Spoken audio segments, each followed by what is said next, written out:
notre prochain conférencier. Prochaine, en fait, conférencière. On a deux conférencières qui vont nous parler. Il s'agit de Mélanie Vachon et Déborah Homme qui sont en fait des chercheurs ici. Mélanie Vachon, qui est au département de psychologie à l'UQAM, et Déborah Homme qui est au département de psychoéducation à l'Université de Sherbrooke. Je vais vous donner une petite idée de leur pedigree. Donc, Mélanie Vachon a complété un doctorat en psychologie clinique à l'Université de Montréal et des études postdoctorales à l'Université McGill. Elle est professeure au département de psychologie du CAM depuis 2010. Elle travaille comme psychologue spécialiste en soins palliatifs pendant maintenant 5 ans. Ses travaux de recherche participatifs et collaboratifs s'articulent autour de la vision des communautés compatissantes. Tandis que Déborah, elle est détentrice d'une maîtrise en psychologie de la santé de l'Université de Lausanne, en Suisse, et d'un doctorat de psychologie clinique de l'Université de Montréal. Déborah Homme a travaillé comme clinicienne en médecine familiale et en soins palliatifs au Centre universitaire de santé de McGill avant de rejoindre l'Université de Sherbrooke en 2017. Ses travaux de recherche portent notamment sur les soins palliatifs, les pratiques de fin de vie, la mort assistée, l'accompagnement, le deuil et l'expérience de la maladie. Donc, sans plus tarder, je leur cède de la parole. Merci François. Est-ce que vous m'entendez bien? Très bien. Allô? Oui, OK, super. Puis, vous voyez bien mon écran aussi? Oui, oui, c'est parfait. OK, génial. En fait, j'ai envie de présenter, de débuter ma présentation en remerciant Lise Filion. C'est tout un privilège d'être la personne qui présente tout de suite après une séance de méditation pleine conscience. Donc, ça m'a davantage disposée là, à prendre la parole. Puis, bon, Lise était ma directrice de thèse, puis on a travaillé ensemble sur des projets. Donc, je tenais à lui faire un petit clin d'œil là, avant de débuter ma présentation. Donc, c'est un plaisir d'être parmi vous aujourd'hui, puis de présenter un projet de recherche-action participative, en fait, qui est le projet J'accompagne COVID-19, donc on l'a intitulé comme ça, qui s'intéresse tout particulièrement au vécu des endeuillés en contexte de la pandémie de COVID-19. Donc, je travaille et je continue de travailler là, sur ce projet-là avec Déborah. Donc, c'est un projet donc, qui est né au Québec, qui est essentiellement québécois, mais quand même, la réalité du Québec en regard à la pandémie peut, à plusieurs égards, être comparée à celle du reste du Canada ou à plusieurs pays européens, notamment la France. Donc, voilà. Donc, je vous donne un petit aperçu de comment j'aimerais organiser la présentation d'aujourd'hui. Je vais commencer en vous présentant un tout petit peu la problématique, en fait, à laquelle on s'est attardé, soit les impacts de la pandémie sur l'accompagnement en fin de vie, mais aussi et surtout sur le processus de deuil des proches de personnes qui sont décédées là, dans le contexte de la pandémie. Ensuite de ça, je vais vous présenter un petit peu plus en détail qu'est-ce que le projet J'accompagne, donc un peu comment il est né, sa mission, ses objectifs, qui sont toujours en mouvance, hein, parce que, donc vous le devinerez, là, le projet est très, très jeune, il a vu naissance en même temps que la pandémie, puis le projet tâche de s'ajuster aussi à la vie qui est constamment changeante là, dans le contexte de la pandémie. Je vais aussi vous présenter donc, le cadre conceptuel qui nous a inspirés pour fonder ce projet-là, donc qui est celui de l'approche des communautés compatissantes. Peut-être que certains d'entre vous ont entendu parler de cette approche-là. En anglais, on parle de compassionate community ou encore en français, parfois de communauté bienveillante. Donc, je vais vous en parler rapidement. Puis finalement, je vais vous présenter le volet recherche du projet en vous présentant des résultats préliminaires d'une étude qualitative qu'on fait actuellement à partir du récit de personnes qui ont été endeuillées dans le contexte de la COVID-19. Donc, je débute tout de suite avec la problématique donc, qui concerne l'impact de la pandémie sur l'accompagnement en fin de vie et le deuil. En fait, je me base essentiellement sur une veille scientifique qu'on a fait de notre côté, puis une revue de littérature qu'on a fait concernant le deuil, mais aussi le deuil spécifiquement en contexte de pandémie. Donc, Dr Morel l'a bien dit, hein, il y a eu un bouleversement tragique des circonstances d'accompagnement et de décès en période de confinement, puisque les mesures de santé publique, donc pour enrayer la propagation, on restreint l'accès des proches aidants aux personnes hébergées, soit en résidence de personnes âgées. Ici au Québec, on va parler de CHSLD. Puis aussi en se privant des équipes bénévoles qui, normalement, apportent un grand soutien dans ces établissements-là. Ça a été tout particulièrement vrai dans la première vague. Donc, au tout début de la première vague, c'était une impossibilité complète pour les proches aidants de se retrouver au chevet de leurs proches qui étaient en hébergement et donc atteints de COVID-19 et en fin de vie des suites de la COVID-19. Par la suite, les mesures se sont assouplies au Québec. Maintenant, donc en pleine deuxième vague ici au Québec, les proches aidants ont un accès quand même partiel, mais un accès quand même là, à visiter leurs proches. Mais bref, tout ça pour dire que pendant longtemps, là, les proches aidants étaient vraiment dans l'incapacité de visiter leurs proches en hébergement et donc pendant plusieurs semaines, voire plusieurs mois. J'ai mis donc les références à la fin de ma présentation, puis le numéro des références sont associés là, aux différents points que je vais soulever. Les différentes revues de littérature qu'on a fait donc soulèvent un certain nombre de facteurs qui sont susceptibles de contribuer à la complexification du deuil, notamment le stress et l'anxiété préalables et co-occurrents au décès. Donc, on pense, bon, on l'a nommé, hein, le contexte de pandémie a augmenté le stress de tout un chacun, que ce soit donc, par rapport aux aspects familiaux ou relatifs à l'emploi, à la santé, à la peur de la contagion. Ça a été d'autant plus vrai pour les proches aidants dont un proche était hébergé en établissement de soins parce qu'il y a eu là, réellement là, une grande contagion au Québec, mais aussi ailleurs dans le monde par COVID-19 dans ces établissements-là. Donc, il y a eu énormément d'incertitudes, d'impuissance vécues par les proches aidants.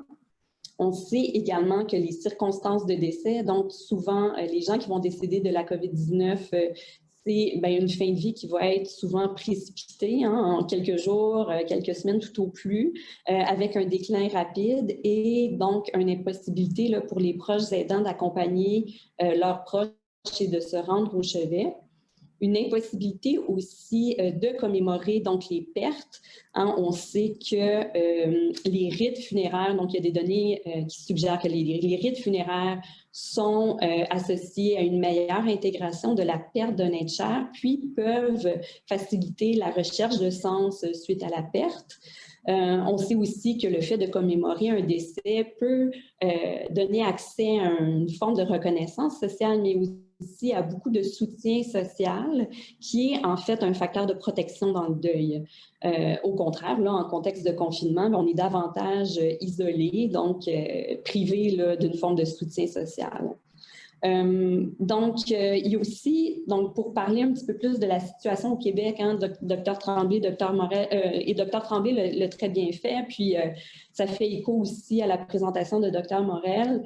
Je veux toutefois évoquer quand même que la proportion d'aînés décédés en CHSLD dans des circonstances tragiques de négligence et de solitude a été 2 fois plus importante au Canada que dans des pays comparables comme certains pays d'Europe. Donc, on était très durement frappés là, au Québec et au Canada concernant donc les personnes décédées en établissement. Donc, c'est vraiment... puis, peut-être que je vous dirais également, dans le fond, toutes ces informations-là que je vous donne, elles sont toutes tiré d'articles, plutôt d'articles cliniques ou encore de recensions des écrits sur le deuil en général ou de réflexions. Mais donc, notre veille scientifique, là, à ce jour, on n'a trouvé aucune étude là, qui s'est vraiment intéressée directement donc, au vécu des endeuillés de la pandémie. Puis c'est tout à fait normal, c'est un contexte qui est tout à fait récent. Mais dans le cadre de ma présentation, un petit peu plus tard, là, je serai en mesure de vous présenter justement là, les premières données, ce qu'on pense être les premières données, du moins, là, on n'a pas à date là, vu d'autres données publiées sur ce sujet-là. Donc, ce qui m'amène un peu à vous présenter le projet J'accompagne. Donc, c'est vraiment suite au constat qu'il y a un réel consensus là, dans la littérature actuelle que le contexte de pandémie est susceptible de complexifier le processus de deuil des personnes donc endeuillées qui aient perdu leur proche par COVID-19 ou qui a été simplement endeuillé là, dans la période de confinement. Donc, c'est vraiment à partir, donc, je dirais, Déborah et moi, on est toutes les deux, donc, deux psychologues cliniciennes qui avons travaillé pendant quelques années au chevet des personnes en fin de vie, beaucoup avec les proches aidants, puis aussi beaucoup en psychothérapie avec des personnes endeuillées. Donc, on était toutes les deux vraiment très, très sensibles là, à la réalité là, des proches de personnes qui décédaient de COVID-19, donc à ce que ça pouvait impliquer pour leur deuil. Donc, dès le début de la pandémie, on a commencé à réfléchir ensemble puis à discuter de comment essayer de pallier un peu donc à ce contexte-là de confinement, comment offrir un espace qui puisse être soutenant dans ce contexte-là. Donc, c'est à partir un peu de ces intuitions cliniques-là, mais aussi du constat qu'on a fait là, dans la littérature scientifique, qu'on a décidé de lancer un projet qui était au départ un projet point. C'est devenu par la suite là, un projet de recherche-action parce qu'on a réalisé que c'est la bonne façon de s'y prendre pour fonctionner. Mais au départ, c'était vraiment juste un projet qui avait, oui, peut-être éventuellement une volonté de recherche, mais au départ, surtout une volonté de soutien, donc et d'éducation et d'information et potentiellement de consultation, donc en regard au deuil en contexte de pandémie. Mais maintenant, là, donc, on est officiellement là, un projet de recherche-action. Donc, ça m'amène à vous parler un petit peu de notre mission, de nos objectifs. Veux pas, bon, comme je vous dis, hein, c'est tout jeune. Donc, ça fait à peine 6 mois là, que ce projet-là existe. Et puis, on s'adapte, on se définit au fur et à mesure. Mais donc, nos objectifs, notre mission, si on veut, c'est d'abord de mieux comprendre l'expérience du deuil en contexte de pandémie, donc via un projet de recherche, mais aussi offrir un service d'orientation, de référence, de consultation aux ressources communautaires ou privées pour mieux accompagner la fin de vie et le deuil en contexte de pandémie.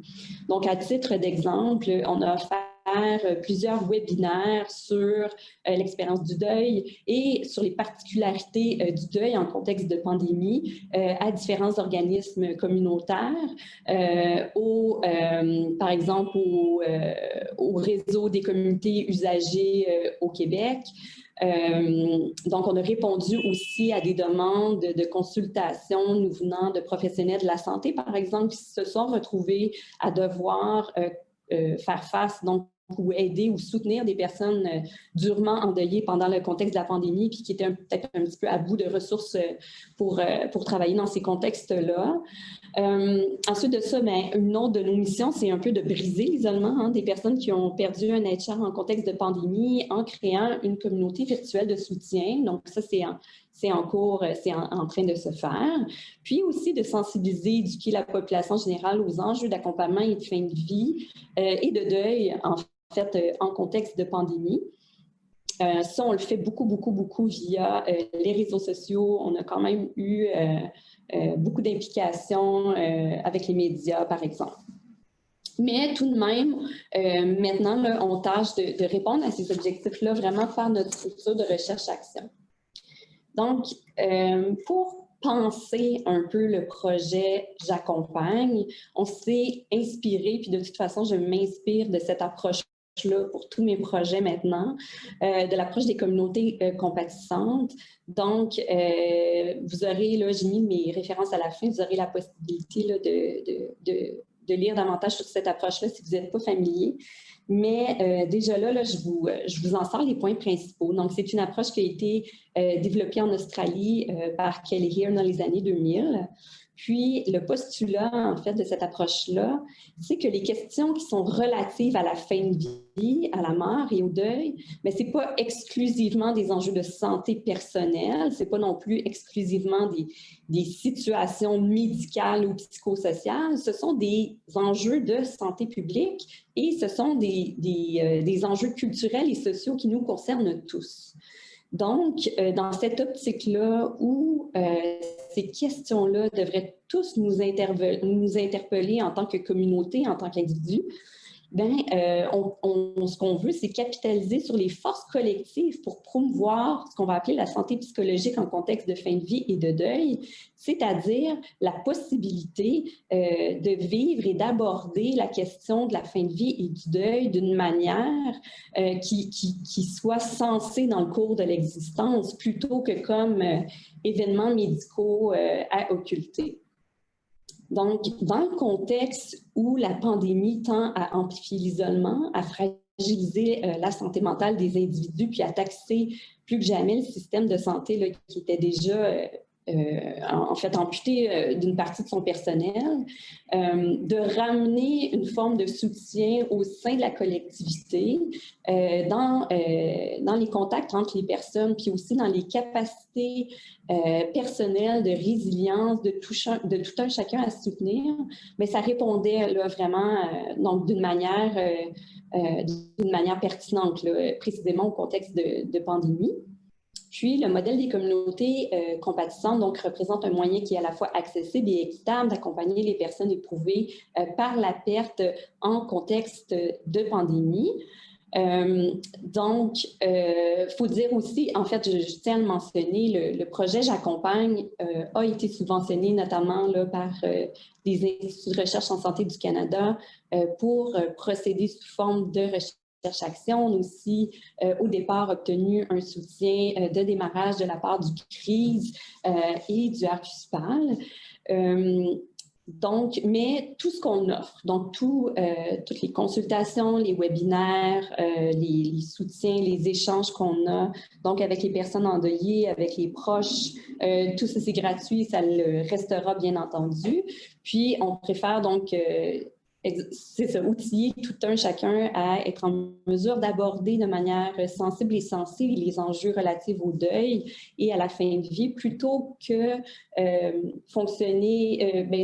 plutôt que s'appuyer exclusivement, par exemple, sur des expertises dites professionnelles ou médicales. Donc, je vais aller un petit peu plus loin dans la présentation de cette approche-là et du projet J'accompagne. En fait, je vous présente ici un peu la charte du projet. En fait, cette charte-là, elle n'est pas spécifique à notre projet. Elle a été développée par Pallium Canada, précisément là, par Bonnie Tompkins, qui est la personne... en fait, Pallium Canada, c'est un organisme pan-canadien qui chapeaute vraiment le développement de toutes les communautés compatissantes au Canada. Souvent, ces communautés-là voient le jour en partenariat avec des maisons de soins palliatifs dans le but là, d'offrir des soins collectifs et de proximité aux personnes en fin de vie, mais également à leurs proches. Donc, on a repris, dans le fond, la charte élaborée par Pallium Canada pour l'adapter davantage au contexte du deuil en contexte de pandémie.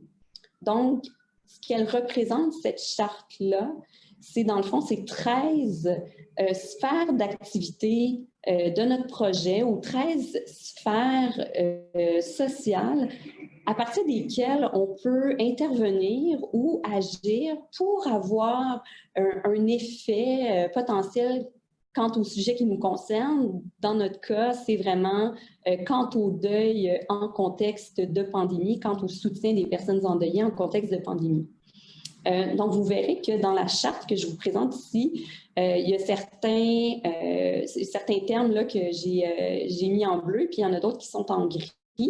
Donc, la différence, c'est que pour l'instant, les éléments qui sont en gris sont des éléments là, qui font partie de la charte originale développée par Pallium Canada, qui pourraient éventuellement être des lieux dans lesquels on pourrait élargir nos sphères d'activité, mais pour l'instant, on n'a pas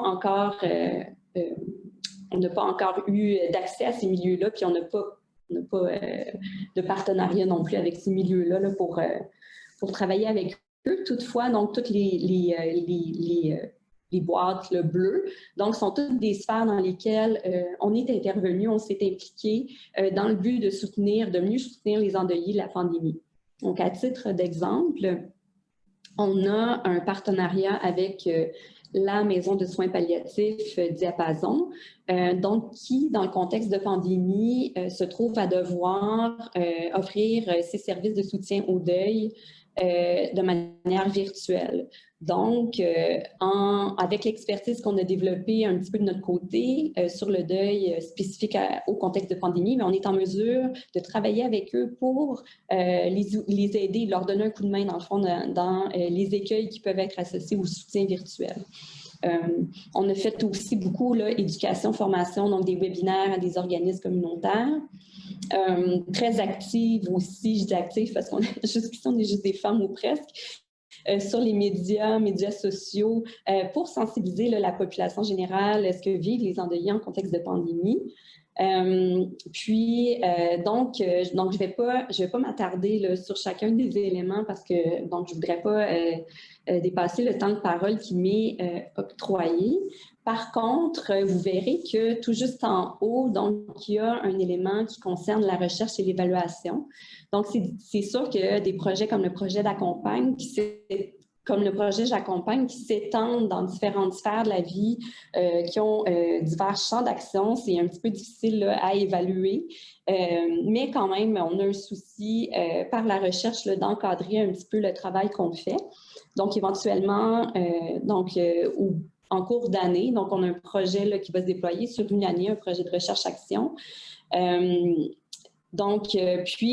Au terme de cette année-là, on va commencer à penser à évaluer un petit peu nos pratiques, à voir qui qu'on a touché, comment, de quelle manière, en quoi nos interventions ont pu être aidantes ou non.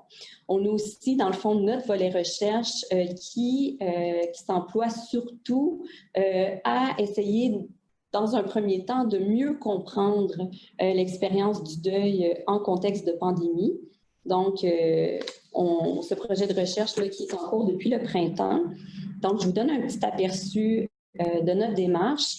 Vous savez, au moment où ça va vite en ce moment, au moment où j'ai préparé la présentation, on avait recruté 20 endeuillés plus une soignante, tout en ayant quand même eu plusieurs conversations informelles avec d'autres soignants. Puis, on a un N visé de 30 endeuillés pour notre projet.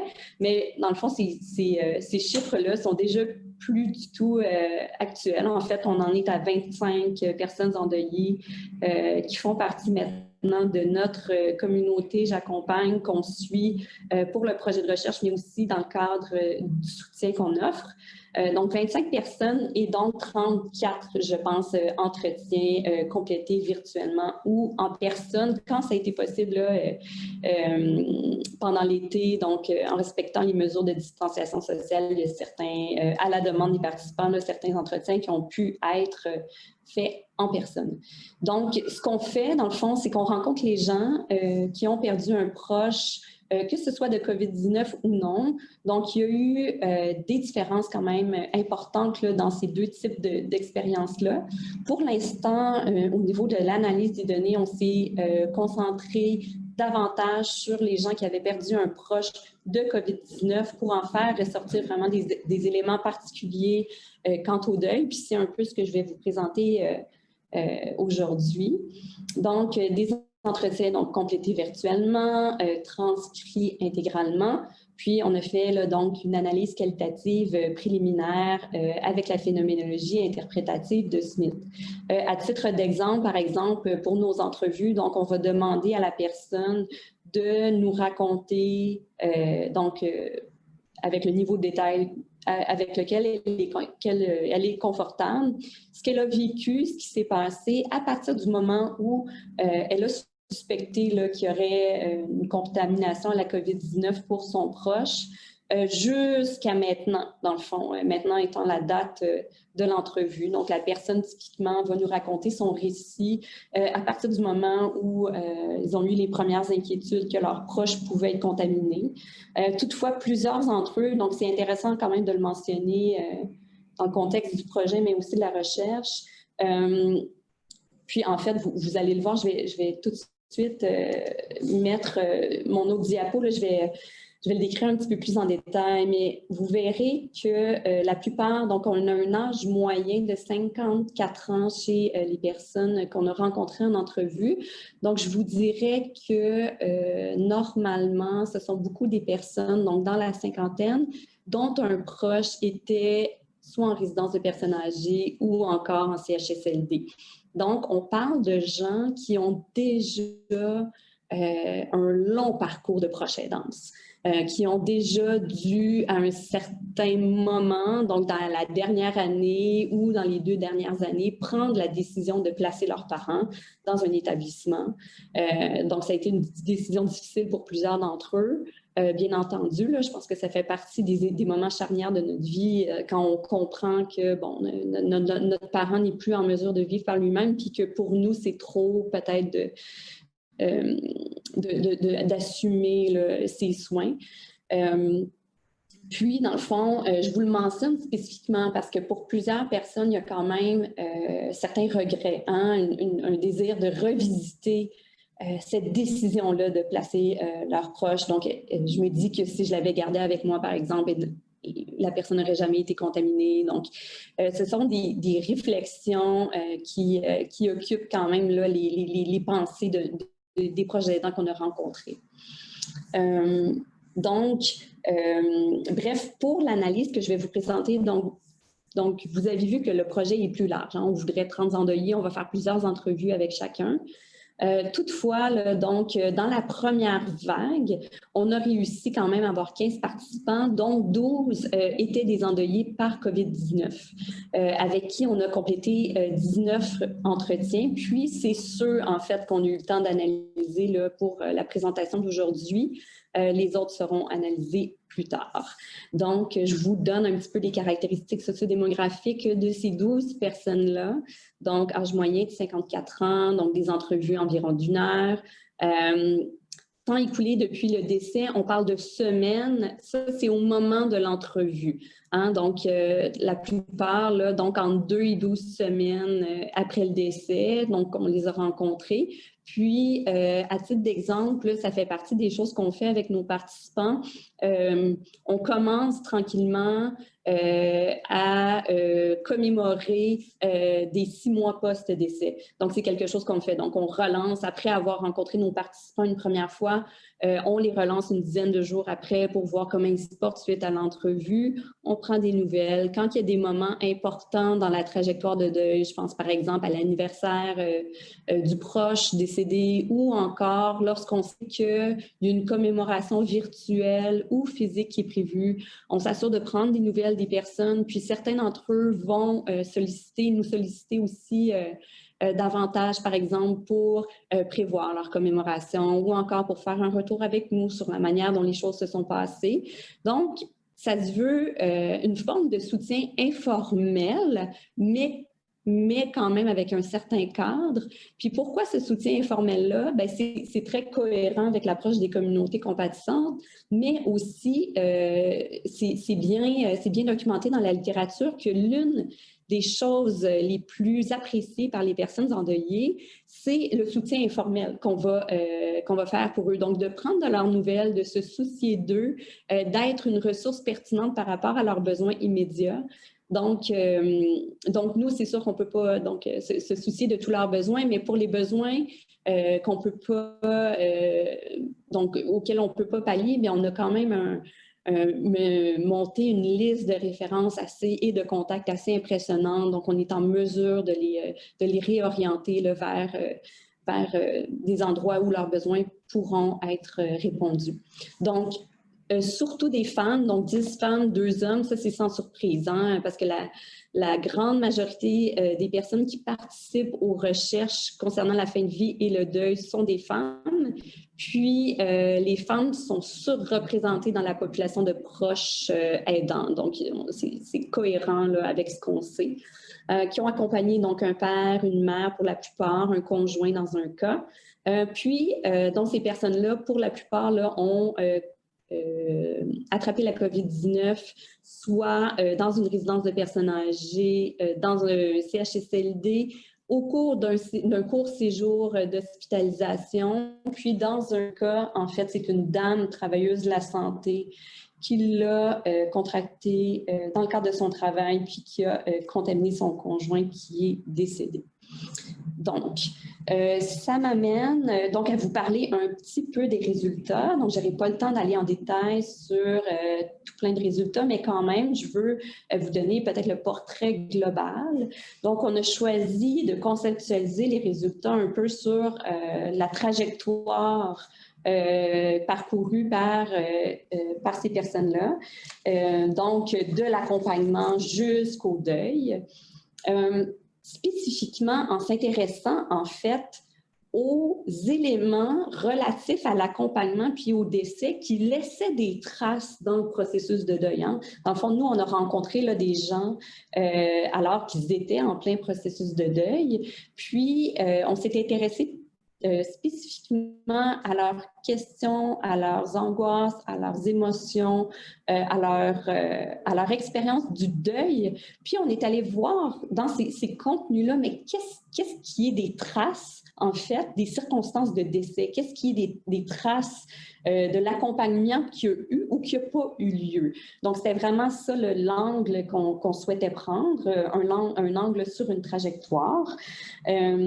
Donc, jusqu'ici, on a fait ressortir deux éléments intéressants, mais il y en a plein d'autres.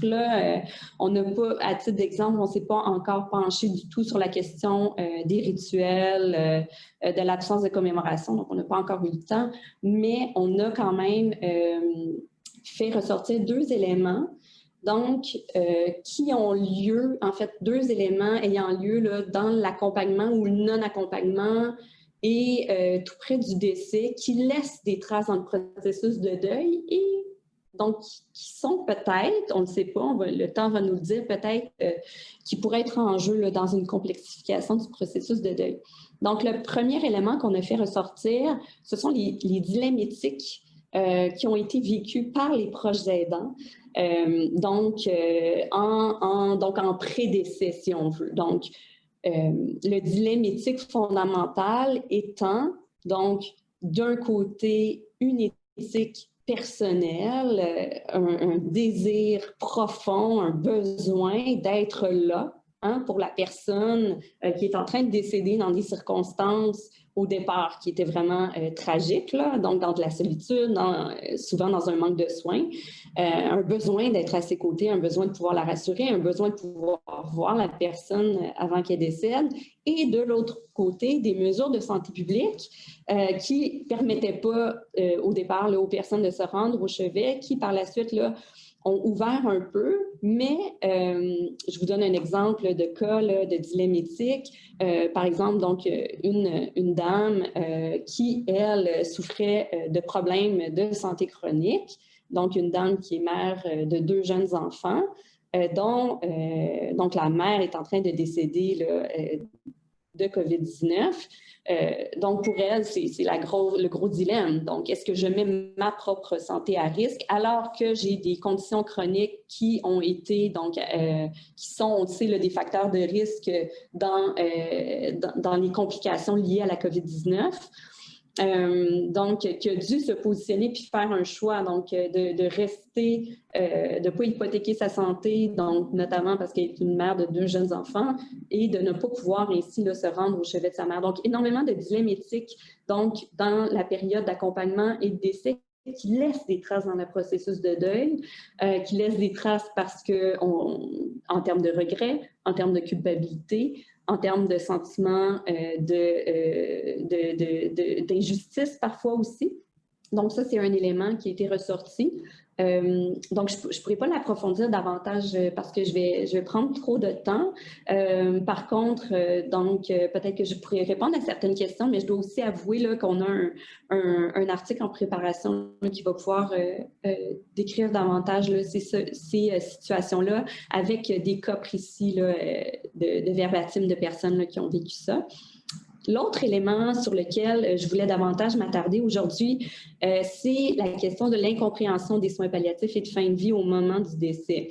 Donc, j'ai trouvé ça intéressant là, d'entendre la présentation de Dr Tremblay par rapport à ça. Donc, on sait que donc les soins de fin de vie, à cause du manque de personnel, dans certains cas, ont été administrés par des personnes là, qui n'avaient pas de formation. Puis, on sait aussi que les décès, dans plusieurs cas, ont eu lieu de manière assez rapide. Donc, pour ceux qui travaillent cliniquement là, auprès des familles puis des personnes en fin de vie, on sait que entre le moment où, pour accepter qu'on arrive au stade des soins de confort, pour pouvoir discuter des soins de confort et des soins palliatifs sans que ceux-ci soient amalgamés à l'euthanasie ou à l'aide médicale à mourir. Donc, c'est vraiment des enjeux, donc la méconnaissance des soins palliatifs, l'incompréhension générale de la population, puis parfois de certains soignants là, des soins de fin de vie. Donc, on sait que c'est quelque chose qui arrive là, communément, mais je vous dirais que dans le contexte de la pandémie, c'est arrivé encore plus, notamment parce que peut-être que les professionnels de la santé qui ont administré ces soins-là n'avaient pas tout le confort et le temps nécessaire pour faire le processus avec la famille. Puis parce que, justement, dans le temps, donc la personne est passée en établissement de soins, donc à aller relativement bien jusqu'au moment où on doit la mettre sous soins de confort. Donc, pour les familles, il n'y a pas eu le temps de bien comprendre là, ce qui se passait. Donc, c'est cet aspect-là, dans le fond, que je souhaite illustrer, qui, lui, en fait, a laissé des traces, visiblement laisse des traces dans le processus de deuil des personnes en fin de vie. Donc, dans la prochaine diapo, je vais inviter ma collègue donc, à rapporter ce qu'une de nos participantes, donc Claudine, nous a rapporté du décès de sa mère. Donc, on voit comment, vous allez voir dans les propos, comment l'incompréhension des soins de confort laisse sa trace dans le processus de deuil. Donc, les propos d'abord de Claudine. Je lui ai parlé le matin même et elle semblait bien aller. Et même quand je suis arrivée à l'hôpital, elle était là, dans son lit, et je lui parlais de l'autre côté du rideau. Puis là, c'est là qu'on a décidé qu'on lui donnait les soins de confort. C'est ce que le médecin a dit. Puis là, ils ont mis les cathéters à 3 places. Puis ils ont donné sa première dose. Puis là, elle ne partait pas. Ils lui ont donné l'autre dose. Puis là, elle est partie. Un peu plus loin, il nous dit... Tu sais, je me dis, peut-être qu'elle aurait pu s'en sortir, on ne sait pas. Le médecin ne lui a donné aucune chance, là. Elle lui a tout de suite donné 2 piqûres pour qu'elle parte. Puis elle pleure. Peut-être qu'elle aurait été correcte dans le fond. J'ai pas eu rien à dire dans tout ça. Ça me revient tout le temps, ce moment-là. Je me dis, si au moins on avait essayé. Donc, on voit comment, dans le discours de Claudine, il y a quand même une incompréhension fondamentale de ce qui s'est passé dans les soins. Puis, donc, dans l'entrevue, elle m'a reparlé du fait qu'elle avait vraiment le sentiment qu'on avait euthanasié sa mère parce qu'elle était atteinte de la COVID-19. Donc, de la confusion, de l'incompréhension des soins qui ont été donnés, a eu lieu une espèce de construction, en fait, de construction de ce qui s'est passé qui a quand même un impact là, dans le processus de deuil. Puis, juste pour vous donner une petite idée là, donc, du type d'entretien qu'on fait, ça, c'était dans des entretiens subséquents que j'ai eus avec cette participante-là. Donc, le simple fait donc, de démystifier certains souhaits, donc de recadrer en fait avec elle la signification des soins de confort en entretien de suivi, bien, c'est susceptible de faciliter l'évolution du processus de deuil en permettant de donner un nouveau sens au décès. Donc, c'est ce que j'ai fait avec Claudine en entretien. Donc, oui, c'est un entretien de recherche, mais c'est aussi un entretien d'accompagnement.